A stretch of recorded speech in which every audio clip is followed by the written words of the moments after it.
ఏవైతే హామీలు ఉన్నాయో, ఏవైతే 420 హామీల పేరుతో బీఆర్ఎస్ వచ్చినా, అదేవిధంగా అవినీతి ఆరోపణల మీద విచారణలు అని చెప్పి బీజేపీ ముందుకొచ్చిన, ఇవన్నీ రాబోయే పార్లమెంట్ ఎన్నికల కోసం. పాయల్ శంకర్ గారు మీరు ఏం చెప్తారు? రాబోయే ఎన్నికల కోసం జరుగుతున్న రాజకీయ క్రీడగా చూడొచ్చా దీన్ని? ఇప్పుడు ఒక్క విషయం రాష్ట్ర ప్రజలకు మాత్రం స్పష్టం చేయాల్సిన అవసరం ఉంది. తెలంగాణ రాష్ట్రాన్ని పరిపాలించినటువంటి టీఆర్ఎస్ పార్టీ 9.5 సంవత్సరాలుగా తెలంగాణ రాష్ట్ర ఆర్థిక వ్యవస్థని చిన్నాభిన్నం చేసింది. దాంట్లో ఎక్కడ కూడా అనుమానం లేదు. తెలంగాణ రాష్ట్ర ఆర్థిక వ్యవస్థ చిన్నాభిన్నమైనటువంటి విషయం ఈనాటి ముఖ్యమంత్రి, ఆ రోజు తెలంగాణ రాష్ట్ర కాంగ్రెస్ పార్టీ అధ్యక్షునిగా, మల్కాజ్గిరి పార్లమెంటు సభ్యునిగా ముఖ్యమంత్రి గారు రేవంత్ రెడ్డి గారికి బాగా తెలుసు. అటువంటి సమయంలో ప్రజలకు ఇచ్చేటటువంటి హామీల గురించి కూడా, రాష్ట్ర ఆర్థిక పరిస్థితి గురించి ఒక్కసారి బేరీ చేసుకొని వాళ్ళు కూడా హామీలు ఇస్తే బాగుంటుండే.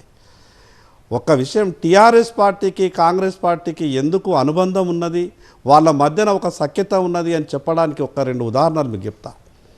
కొత్తగా ఏర్పడినటువంటి కాంగ్రెస్ ప్రభుత్వం చాలా గొప్పగా చెప్పింది. తెలంగాణ రాష్ట్రాన్ని టీఆర్ఎస్ అనే పార్టీ పరిపాలించి 9.5 సంవత్సరాలుగా లక్షల కోట్ల రూపాయలు ఇరిగేషన్లో దోచుకున్నది కాబట్టి శ్వేతపత్రం ద్వారా అసెంబ్లీలో మేము చర్చ పెడతాం, ప్రతి విషయాన్ని స్పష్టం చేస్తామని చెప్పిండ్రు. నేను మాట్లాడిన తర్వాత మీరు ఓన్లీ ఆదిలాబాద్ పార్టీ అధ్యక్షులు అనుకున్నారు. మీరు కాంగ్రెస్ లక్షల కోట్లు కాలేదు, అది అయిందే 93,000 కోట్లు అన్న. నేను చెప్తున్నా కాళేశ్వరం 93 కాదన్నా, మీకు చెప్తా లెక్క అన్నా. తప్పుదో పట్టించారు, అసెంబ్లీని కూడా తప్పుదో పట్టించారు. 93,000 కోట్ల కాదు, తర్వాత 24,000 కోట్లు యాడైనాయి మళ్ళీ వచ్చింది. 93,000 కోట్లు అని చెప్పారు కదా. పోరాటం చేసి గెలిచి వచ్చిండ్రు నిజానికి.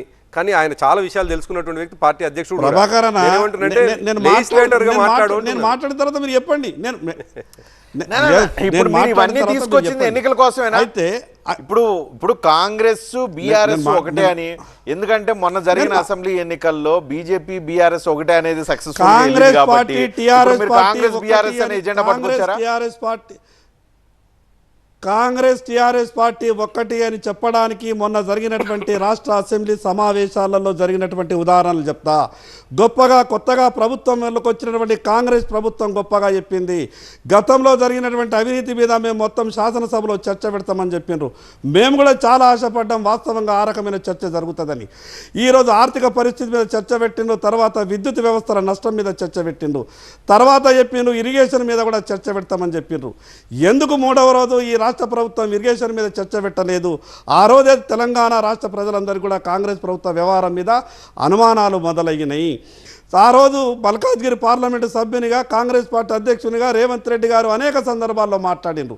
కేంద్ర ప్రభుత్వ దర్యాప్తు సంస్థలు మాకు సమయం ఇస్తలేవు, మా దగ్గర అన్ని ఆధారాలు ఉన్నాయి, ఏ ప్రాజెక్టులో ఎన్ని వేల కోట్ల రూపాయల అవినీతి జరిగిందో ఆధారాలు ఉన్నాయని చెప్పాను కదా. ఈరోజు మేము డిమాండ్ చేస్తున్నటువంటి విషయం ఒకటే, మీరు నిజంగా టీఆర్ఎస్ పార్టీని కాపాడేటటువంటి ప్రయత్నం చేయకపోతే, మీకు వాళ్లకు మధ్యన లాలూచి ఒప్పందాలు ఏవైనా జరిగే అవకాశం లేకపోతే, మీరు ఆ రోజు మాట్లాడినటువంటి మాట కట్టుబడి వెంటనే ఈ రాష్ట్ర ప్రభుత్వం ద్వారా కేంద్ర ప్రభుత్వానికి, సిబిఐకి మీరు ఉత్తరం రాయండి.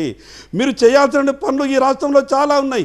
మీ గ్యారంటీలు అమలు చేయాలా, రకరకాల ఇంకా ఈ గ్యారంటీలే కాకుండా ఇంకొక 100 హామీలు ఉన్నాయి. మీరు ఇక్కడ కష్టపడండి. ఎందుకంటే మిగతా సంస్థలు చాలా క్షుణ్ణంగా పరిశీలించాల్సిన అవసరం ఉంది. కాబట్టి ఆ రోజు మీరు సిబిఐ ఎంక్వైరీ కోరింది కదా, వెంటనే రాష్ట్ర ప్రభుత్వం నుంచి మీరు ఒక ఉత్తరం రాయండి. వాళ్ళ పని వాళ్ళు చేస్తారు, వాస్తవాలు బయటకు వస్తాయి. కానీ వీళ్ళు చేస్తున్నటువంటి వ్యవహారం ఏంటి అంటే, వీళ్ళు ఇచ్చినటువంటి కాంగ్రెస్ పార్టీ హామీల విషయంలో ఎక్కడ అమలు చేయలేమో అనే అనుమానం ఇప్పటికే కాంగ్రెస్ పార్టీకి మొదలయ్యింది. ఈరోజు ఒక విషయం చెప్తానండి, కొత్తగా ఏర్పడ్డటువంటి ప్రభుత్వాన్ని మేము విమర్శించాలన్న ఆలోచన మాకు లేదు. మాకు కూడా తెలుసు, కొత్తగా ప్రభుత్వం ఏర్పడ్డ తర్వాత చాలా విషయాలు ఉంటాయి, చాలా వ్యవహారాలు ఉంటాయి. కొత్తగా ఏర్పడ్డటువంటి ప్రభుత్వానికి కొంత సమయం ఇవ్వాల్సిందే. అది పార్టీ ఏదైనా సరే, ప్రభుత్వం ఏర్పడ్డ తర్వాత కానీ ఉత్తరం రాయడానికి మీకేం సమయం కావాలా? ఉత్తరం రాయడానికి మీకు ఉన్నటువంటి ఇబ్బంది ఏంది? గతంలో మీ దగ్గర ఆధారాలు ఉన్నాయని చెప్పిండ్రు కదా, ఈరోజు ప్రభుత్వంలోకి వచ్చిర్రు, మిగతా ఆధారాలు ఏమంటే జోడించి మీరు కేంద్ర ప్రభుత్వానికి సిబిఐకి రాయండి. మీరు సిబిఐకి ఎప్పుడైతే ఎంక్వైరీకి మీరు ఉత్తరం రాస్తలేరో, డిమాండ్ చేస్తలేరో, తెలంగాణ రాష్ట్ర ప్రజలు కొత్తగా ఏర్పడినటువంటి కాంగ్రెస్ ప్రభుత్వాన్ని కూడా అనుమానిస్తున్నారు. అందుకే ఈరోజు కాంగ్రెస్ ప్రభుత్వం బాధ్యత మీకు టీఆర్ఎస్ పార్టీ మీద ఎటువంటి జాలి లేకుంటే, మొన్న శాసనసభలో చర్చ జరిగేటప్పుడు కాంగ్రెస్ పార్టీ నుంచి కూడా శాసనసభలో చర్చ జరిగేటప్పుడు కాంగ్రెస్ పాయల్ శంకర్ గారు ఒక్క నిమిషం.